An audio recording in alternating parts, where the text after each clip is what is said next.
রাধে তোমায় বারে বারে করছি যে মানা, যমুনাতে জল আনিতে একলা যেও না।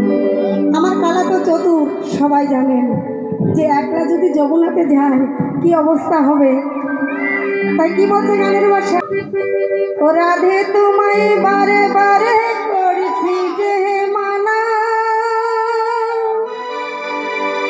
এই যমুনাতে জল আনিতে একলা যেও না। ও রাধে, ও রাধে, রাধে তোমায় বারে বারে করছি যে মানা, রাধে তোমায় বারে বারে করছি যে মানা, যমুনাতে জল আনিতে একলা যেও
সন্তুষ্ট হয়ে দীপকদা ওনাকে একটু আশীর্বাদ করলেন। সকলে করতালি দিয়ে ওনাকে ধন্যবাদ জানাবেন।